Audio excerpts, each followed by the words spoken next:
Amém. Nós estamos aqui esse mês de julho conversando, refletindo, toda a igreja está refletindo sobre esse tema de 3,16, né? Vocês sabem disso. Então nós temos dito que existem mesmo, por isso que nós resolvemos trabalhar bem isso. Existem inúmeros livros que se publicam no mundo todo, em diferentes idiomas, que buscam, de alguma forma, trazer sabedoria para a gente. E tem muitos que são realmente muito bons, que ajudam muito. E tem outros que não vale a pena nem abrir a primeira página. Mas nós estamos vendo que, para nós, cristãos, nós temos uma outra referência. Nós temos 66 livros nesse compêndio chamado Bíblia Sagrada. E esses 66 livros, eles têm conteúdo para trazer sabedoria, para trazer conhecimento, sobre amor, sobre tudo, mas, acima de tudo, diferente de qualquer outro livro, ele tem um conteúdo que pode trazer salvação. Só ele pode fazer isso. Só aqui está isso. Então, a Bíblia Sagrada continua sendo e não vai deixar de ser o livro mais impresso, mais vendido, mais distribuído, mais traduzido em todo o mundo, em todos os tempos. A Bíblia é a maior referência bibliográfica que existe no mundo todo. O que nós temos aqui, o que você talvez esteja na sua mão, seja no papel aqui como essa, seja no smartphone digital, ela veio até nós com muito sacrifício, né? A Bíblia, para chegar até nós, chegou com o martírio de muita gente. Muita gente deu sua vida para isso. A gente, às vezes, como eu costumo dizer aqui, a gente domestica algumas coisas. Domestica no sentido que a gente se acostuma com algumas coisas. Mas portar uma Bíblia por natureza, por si, já é um ato de um diferencial. Que em alguns lugares do mundo, não sei se você sabe disso, mas em alguns lugares do mundo, onde ainda tem uma proibição, por exemplo, de você comercializar, distribuir Bíblia, em alguns lugares do mundo você vai encontrar uma igreja subterrânea, uma igreja escondida, um grupo que se esconde em algum lugar para poder adorar a Deus, onde eles não têm a Bíblia toda, eles têm às vezes um pedaço. Eu li a história de uma igreja na antiga Cortina de Ferro, que eles revezavam as páginas que eles tinham da Bíblia entre os membros de uma pequena igreja. Eles revezavam para que todos tivessem acesso um pouquinho para ler. Então, é muito precioso isso aqui. Na época da minha juventude, quando eu me converti, tinha um homem, que tem até hoje, que criou um ministério chamado Portas Abertas, né? Irmão André, que ele tinha um Fusca e ele entrava nos países da Cortina de Ferro com Bíblias contrabandeadas, se chama Contrabandista de Deus, era o livro dele. E ele ainda é vivo, ele ainda tem um ministério, é um homem muito ativo no ministério. Então a Bíblia é algo assim, gente, é algo muito precioso. São 1189 capítulos. Eu estou dizendo isso todo domingo, porque a domingo que vem vai acabar essa série e você vai ter que saber quantos capítulos tem a Bíblia.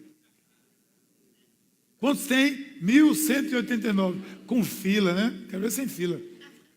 31.104 versículos. Eita, pegou todo mundo. Aí você tira logo uma foto aí e tal, que você guarda, para você não passar vexame, porque no outro domingo eu vou perguntar, quantos tem? Mas, como eu disse, algumas porções desse livro, apenas uma simples porção, tem o poder de transformar uma vida. Quantas pessoas entregaram suas vidas a Deus, foram transformadas porque leram um dia, ou ouviram, ou receberam um versículo como João 3,16. Porque Deus amou o mundo de tal maneira que deu o seu único Filho para que todo aquele que nele crê não morra, mas tenha vida eterna. Então, esse versículo é o versículo mais conhecido, talvez, da Bíblia, que está em todo canto, está nas paredes, no muro, nos cartazes por aí, todo canto. E talvez seja o primeiro sermão que você pode pregar, João 3,16. Se você entende esse versículo, você tem um sermão para pregar para qualquer pessoa, em qualquer contexto, em qualquer lugar. Dentro disso tudo ainda existe outro número, esse mais fácil. São 55, 3,16. Não tem só João, tem mais 54. Porque às vezes tem 3, mas não tem 16. E às vezes não tem 16, nem tem 3. E a Bíblia tem dos 66, 55 livros que tem 3,16. Então, o que é que a gente pensou? Vamos pesquisar outros 3,16 na Bíblia. E começamos a pesquisar outros 3,16. E vamos encontrar alguns deles, claro, a gente não pode trabalhar os 55, alguns também não tem grandes lições, porque fala de uma coluna, fala de uma coisa que não tem necessariamente uma mensagem, porque é uma história. Mas desses 3,16, nós vimos referências que também têm ensinamentos profundos para a nossa vida. No primeiro a gente viu 1 João 3,16, falando sobre o amor, compreensão do amor. Semana passada vimos Colossenses 3,16, que tem uma mensagem muito positiva, muito pedagógica sobre gratidão, que nos ensina o que é gratidão. Pois bem, hoje a gente resolveu pegar um outro 3,16, dessa feita a gente vai pegar 2 Timóteo 3,16. Das cartas de Paulo a Timóteo, são duas cartas conhecidas, ele está ensinando a um jovem que o sucederia na liderança das igrejas daquela região, muito provavelmente. E ali há uma riqueza de ensinamentos para aquele jovem. E aqui ele diz, nesse verso, nós estamos nesse texto, dessa vez, só nesse versículo, para ficar mais elucidativo, a gente vai usar a nova tradução na linguagem de hoje, que diz assim: pois toda a Escritura Sagrada é inspirada por Deus e útil para ensinar a verdade, condenar o erro, corrigir as faltas e ensinar a maneira certa de viver. Olha que coisa interessante. 4 coisas. Ensinar a verdade, condenar o erro, corrigir a falta e mostrar a você a melhor maneira de viver. Um versículo ele mostra 4 coisas que são fundamentais para a sua vida.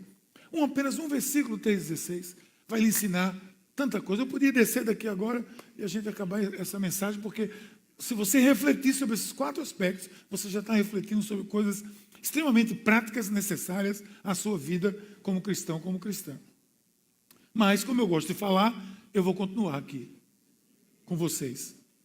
Porque o que eu entendo é que há uma necessidade, não sou eu que entendo, a própria Bíblia diz isso, há uma necessidade de conhecermos melhor a Escritura, para que essa quantidade de livros que surge por aí, em todo canto, às vezes pintados ou disfarçados de sabedoria, são um verdadeiro engano, às vezes, para a nossa vida. Se você não tem um conhecimento da Escritura, como eu disse, a minha Bíblia é 3,16, foi feita para essa série, brincadeira, é de Max Lucado, Bíblia 3,16, mas eu tenho uma, eu trouxe para mostrar a vocês, 3,16.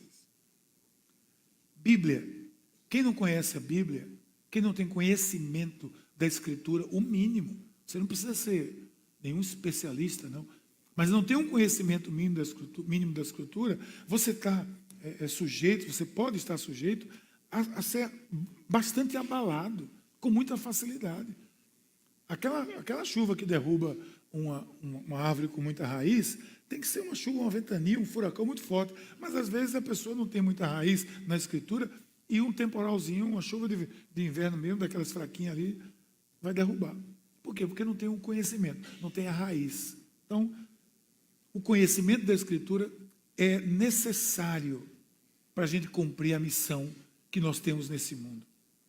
Para sermos aqueles cristãos contagiantes.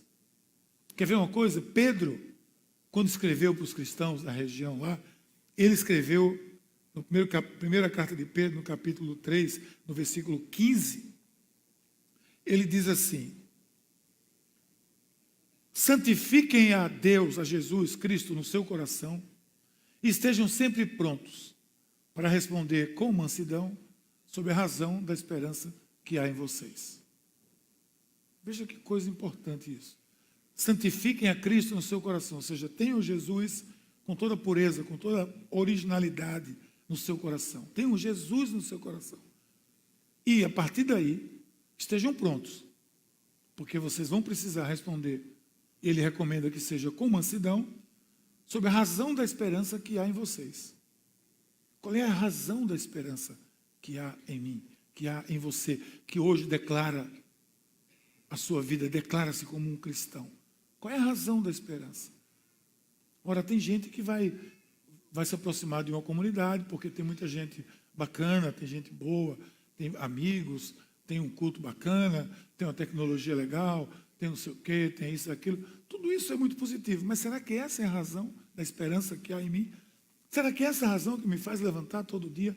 Será que essa é a razão que me traz todo domingo aqui, que me leva numa célula, que me faz servir no ministério, doar dos meus recursos, do meu talento, do meu tempo, que faz eu trazer aos meus amigos, minha família, eu levar pessoas a andar nesse mesmo caminho? Será que a razão que me faz isso é isso? São essas coisas? Claro, claro que não.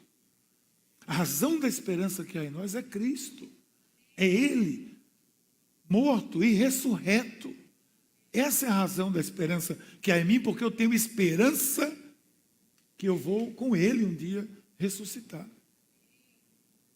Mas eu vou ser um cristão contagiante se eu tiver maior conhecimento para poder compartilhar essa razão da minha esperança.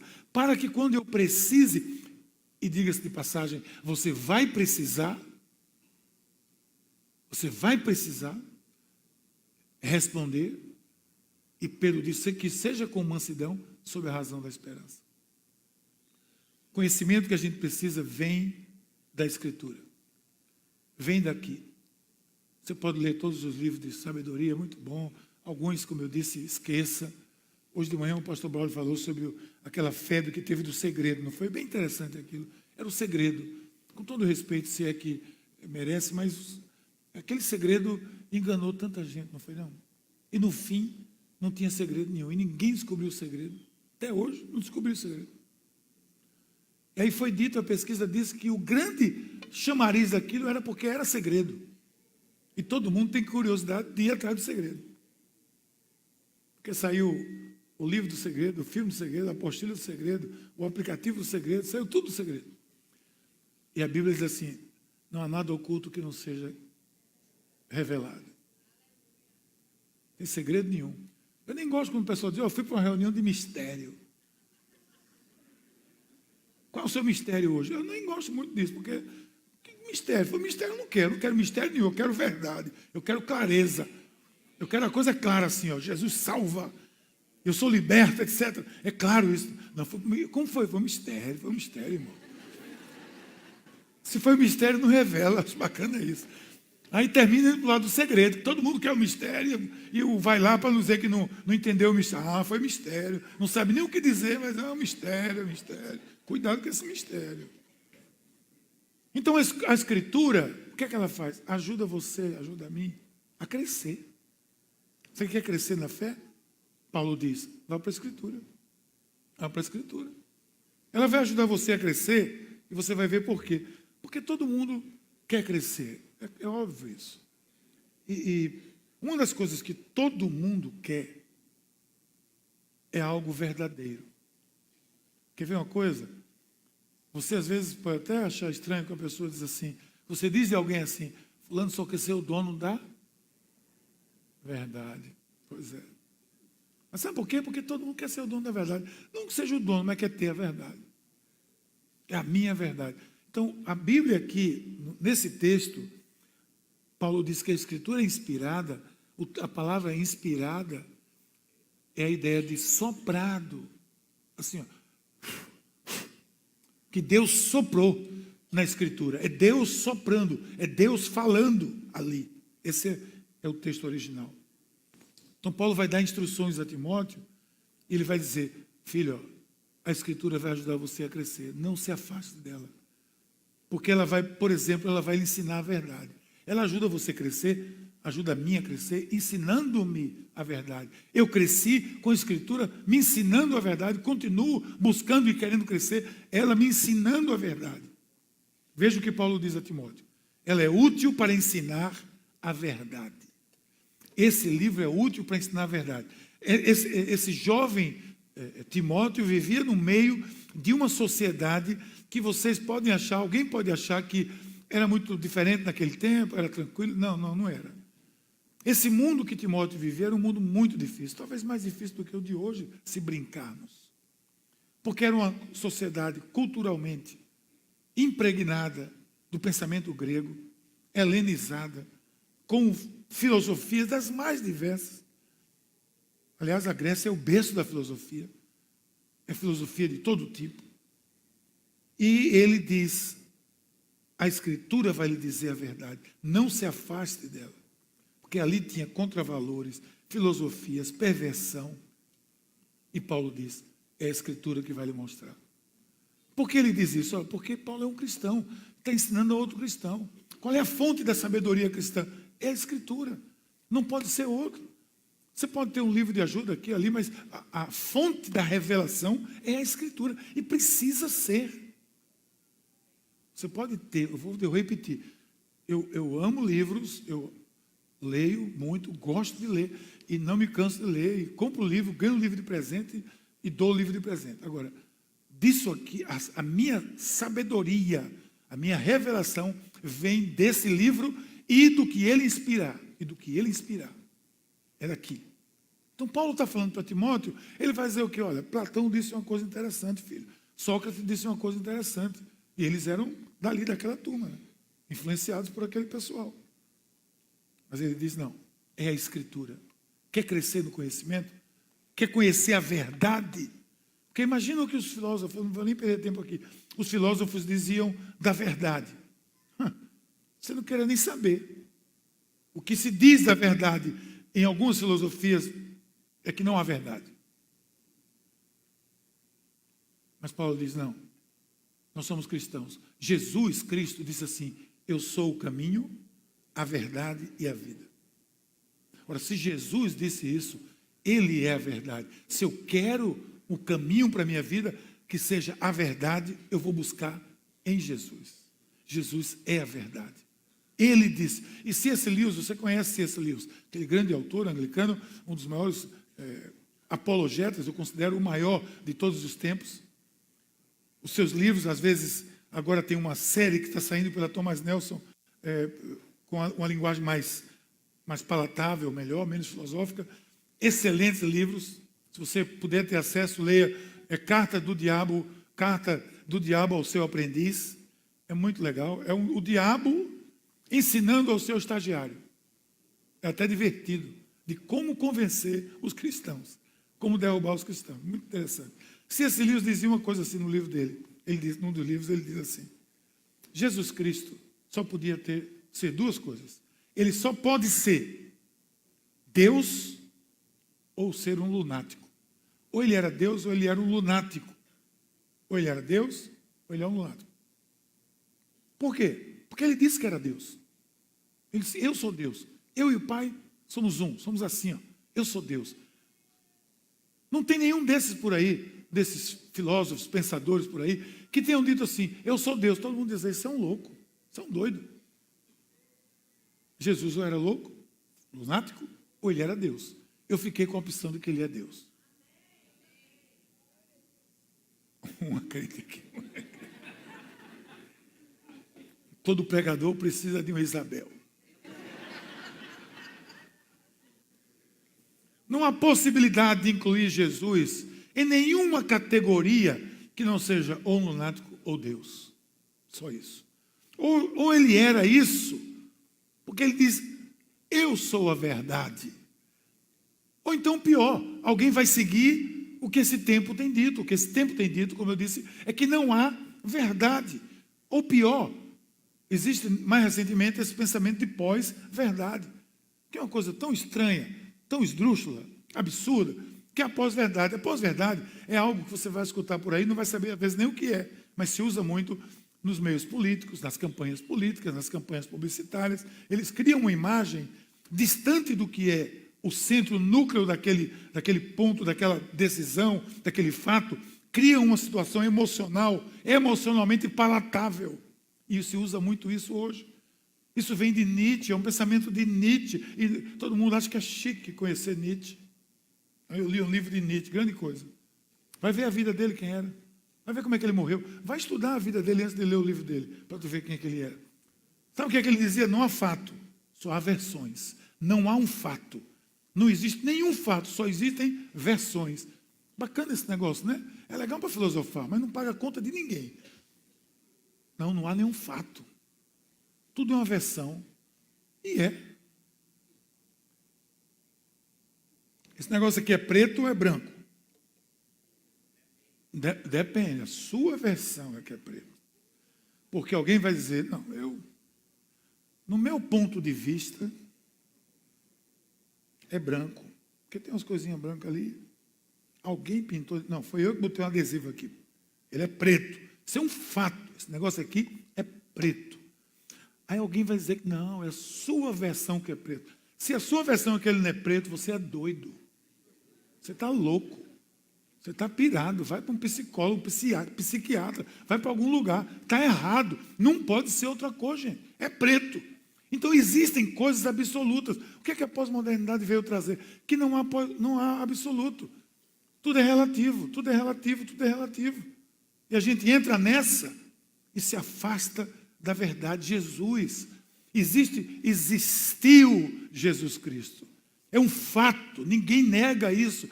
A história, os historiadores, não é a Bíblia não, os historiadores não conseguem, não podem negar que existiu um cidadão chamado Jesus Cristo que dizia ser Deus. Se ele era ou não, é quem crê e quem não crê que vai fazer a diferença. Mas ele existiu e disse ser Deus. Os que dizem que ele é Deus e creem que ele é Deus, têm tido suas vidas transformadas, abençoadas, restauradas, totalmente recuperadas. Os que dizem que ele não é Deus, continuam deprimidos, pervertidos, socialmente desenvolvidos, ou não envolvidos, sociedade pagã. Então quem é quem? Qual é a verdade? Para mim é absoluta verdade. Então eu conheço a verdade. Então pegue sua Bíblia, siga os evangelhos, leia, absorva essas palavras de sabedoria, aplique a sua vida, porque ele disse isso. Eu vou dizer o que ele disse aqui. Ó. Disse Jesus aos judeus que haviam crido nele. Olha o que ele disse. Se vocês permanecerem firmes na minha palavra, olha que palavra interessante. Se vocês permanecerem firmes na minha palavra, verdadeiramente serão os meus discípulos e conhecerão a verdade e a verdade vos libertará. Vocês permanecerem na minha palavra, ou seja, lendo, estudando, crescendo, vocês conhecerão a verdade e a verdade vos libertará. Então o que é a verdade? Jesus é a verdade. Se você está dizendo sim hoje, como já disse um monte de gente no culto anterior, ninguém pode negar. Se você está dizendo sim a Jesus hoje, isso é a verdade. E ninguém pode negar. Mas ele vai dizer que a Escritura mostra a verdade e ele também condena o erro. Interessante o condenar o erro. E presta atenção, o condenar o erro aqui, a ideia não é de julgar, de mandar você para o inferno, não. É de dizer assim, isso está errado. Ele mostra o erro. A ideia é mostrar. Ele deixa claro o erro. Assim, isso aqui está errado. O que você vai fazer com isso vai ser uma decisão sua. Mas isso está errado. Paulo segue dizendo a Timóteo, é útil para condenar o erro. Então veja bem, a ideia aqui, condenar o erro, é de reprovar uma atitude. Porque a Escritura é o prumo. O prumo é aquele instrumento usado nas construções. É o prumo, é que deixa aquela parede reta, bem colocada. E de longe você olha, se você não colocar um prumo, de longe você olha, você diz que está boa. Mas quando você leva o prumo para lá, que você junta o prumo, você vai ver, às vezes a parede está assim, está assim. De longe não dá para notar. Assim mesmo é isso aqui, ó. O prumo está aqui, ó. Quando eu estou longe do prumo, minha vida está uma beleza. Me acho até legal, me acho até bom. Me acho até uma pessoa boa. Eu sou tão bonzinho. Aí eu vou me aproximando da Escritura. Aí eu vou me aproximando. Eu vou lendo. Ame a Deus sobre todas as coisas. Como é isso, amar a Deus sobre todas as coisas? Eu amo. Aí eu me aproximo mais. Ame ao próximo como a si mesmo. Ih, rapaz. Eu vou me aproximando, eu vou vendo que eu não estou tão bom assim. Cada vez que eu chego mais perto, ele vai revelando, vai mostrando o que está errado. E vai condenar, vai dizer, condenar nesse sentido, vai dizer, está errado o que você está fazendo. Eu lá longe da Escritura, eu posso até adulterar, posso fazer alguma coisa extremamente errada, roubar, eu não tenho a referência da Escritura. Mas quando eu me aproximo dela, eu vejo que eu estou errado. Eu sou um empresário muito bem sucedido e faço um bocado de coisa por ali que não devia fazer. Estou me achando bem, estou empregando 20 pessoas. Quando eu me aproximo da Escritura, que vai dizendo como eu devo me comportar ética e moralmente, eu digo, ih, rapaz, está errado. Por quê? Porque a Escritura me mostrou o erro. Você quer permanecer? Claro, a decisão vai ser sempre sua. Mas a Bíblia diz, as suas instruções, Provérbios diz assim, são uma luz brilhante. Quando ela instrui, e a sua correção ensina a viver. Ela mostra, ela condena, ela diz, não é o caminho, não é a atitude, ela deixa você tomar a decisão. O nome disso é livre-arbítrio. Mas ela vai ajudar você a crescer, sabe por quê? Porque além dela condenar o erro, dizer está errado, olha o que ela faz. Ela corrige a sua falta. Como é que ela corrige? Dizendo para onde ir. O prumo não diz para onde ir, agora tem que fazer isso. Ela não deixa em aberto. A Escritura não deixa aberto. Ela diz, está errado assim, e você vai por aqui. Esse caminho não está certo, vá por esse caminho aqui. Essa postura não está certa, tome essa postura aqui. Corrige as minhas faltas. Eu cresço com a Escritura corrigindo as minhas faltas. É útil para corrigir as faltas. Corrige a rota, o rumo, o prumo. O navio tem uma bússola que dá uma direção, ele coloca ali no piloto automático e ele vai, até os barcos à vela tem isso. Se ele colocar uma reta daqui para Fernando de Noronha, ele vai com um tipo de vento, mas no meio do caminho os ventos mudam, ele tem que corrigir aquela rota na agulha, na bússola, porque senão ele vai parar em outro lugar. Assim é a nossa vida. Nós colocamos o propósito aqui de Deus, estou aqui, só que a nossa vida, às vezes, vem ventos na vida que tiram você do lugar, mexe com você. Você tem que voltar para o lugar. Corrige, mostra o erro e diz para onde ir. Veja como a Bíblia, presta atenção, como ela, eu não estou falando da Bíblia, veja como a Bíblia é interessante, poderosa, sutil, às vezes, e parece as palavras parecem que vêm como com viludo para a gente. Olha o que ele diz. Falando de Deus, Jó, naquele momento de luta dele. Ele diz assim, cuidarás para que eu não erre. O Senhor cuida para que a gente não erre, ao invés de ficar espiando para ver o pecado. Deus não tem prazer no nosso pecado. Deus não tem prazer no nosso erro. E Ele não vai ficar espiando você errar. Ele não disse errar. Quem faz é a gente. Eu não disse que você estava errado, você fica calado para depois dizer que estava certo. Não vocês, que sei que ninguém aqui faz isso nunca. Mas tem gente, ali que passa na rua ali, que fica calado para depois dizer que estava certo. A Escritura não. A Escritura diz assim, cuidarás para que eu não erre, em vez de ficar espiando para me ver pecar. A Escritura corrige. Que imagem você tem disso? O professor, por acaso, ele mostra o erro, mas ele diz, o certo é esse aqui. Não é verdade? O mestre não faz isso, Jesus é o nosso mestre. Então, sem a Escritura, sem o prumo, as nossas vidas estariam sem rumo nenhum. Esse é o nosso testemunho. É que sem um prumo, sem uma referência que diga, está errado aqui, mas que depois diga, o caminho é esse, nós estaríamos perdidos.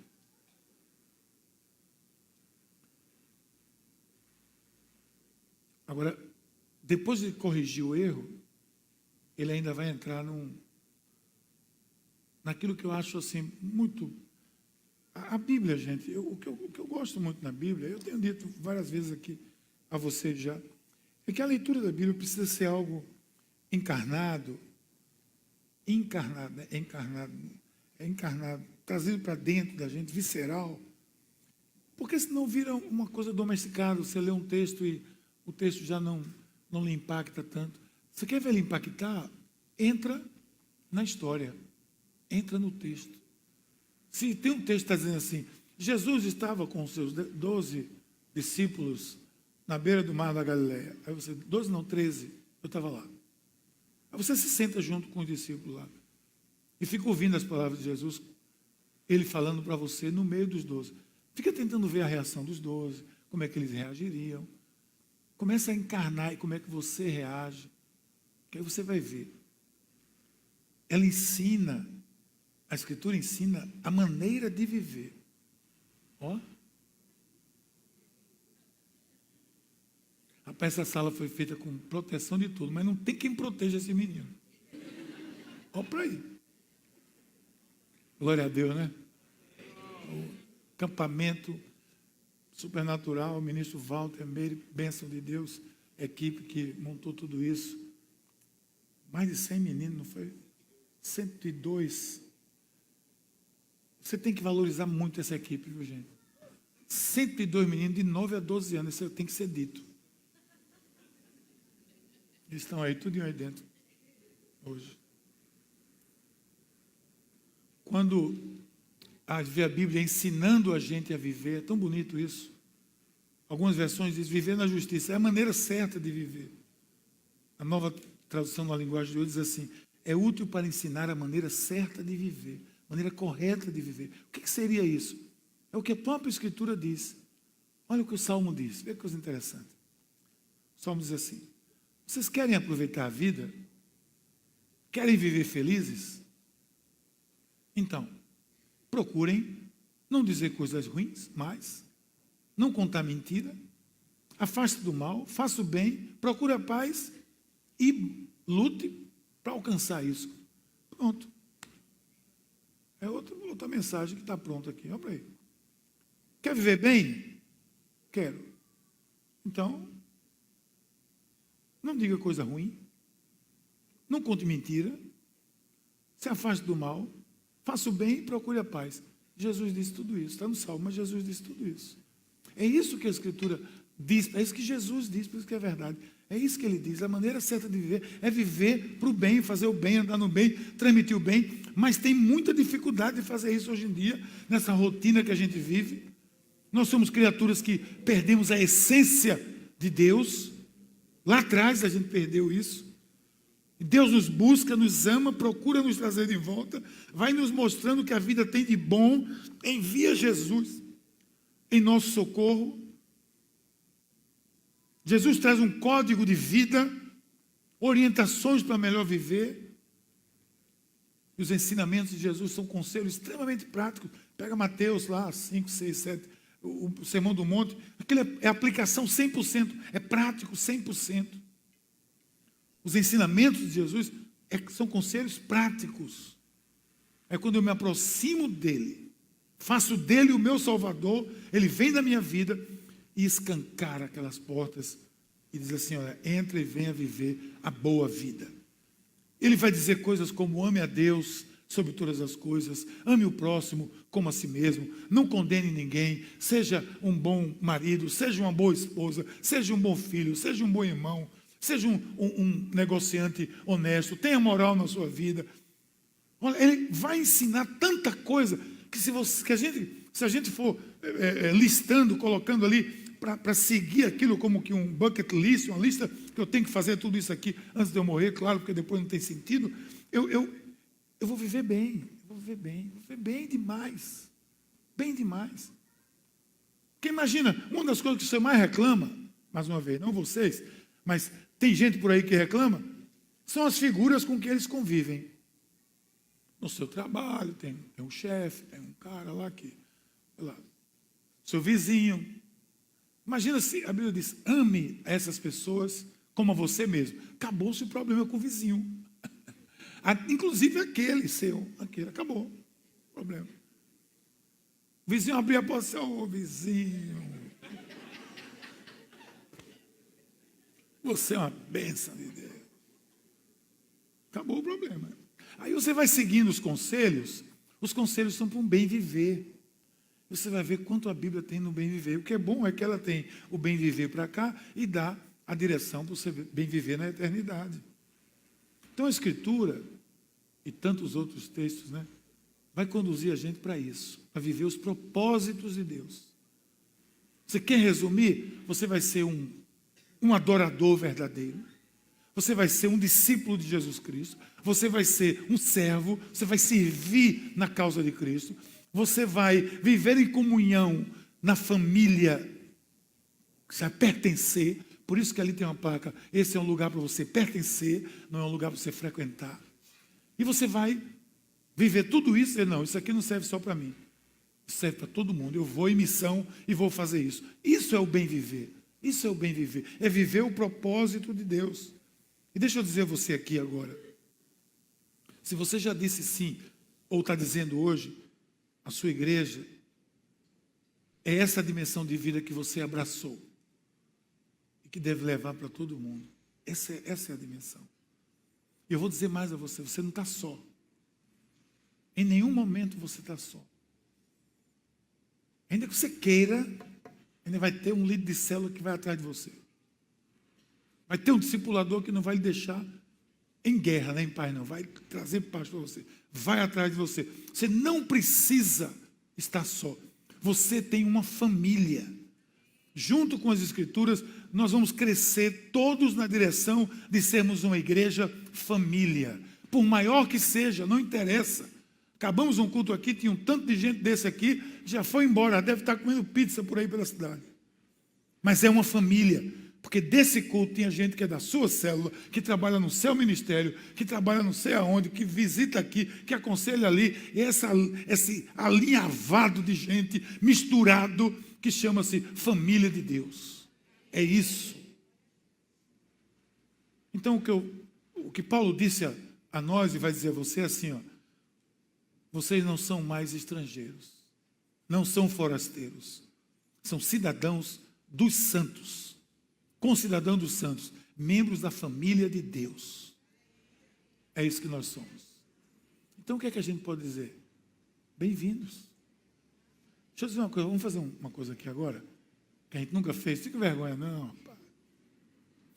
Vai por mim. Você que já é membro dessa igreja, vai dizer agora para todo mundo que vai ser hoje, agora confirmado aqui, vai dizer isso aqui. Tá certo? 1, 2, 3, eu vou dizer, tá certo? 1, 2, 3. Bem-vindo! Deus abençoe.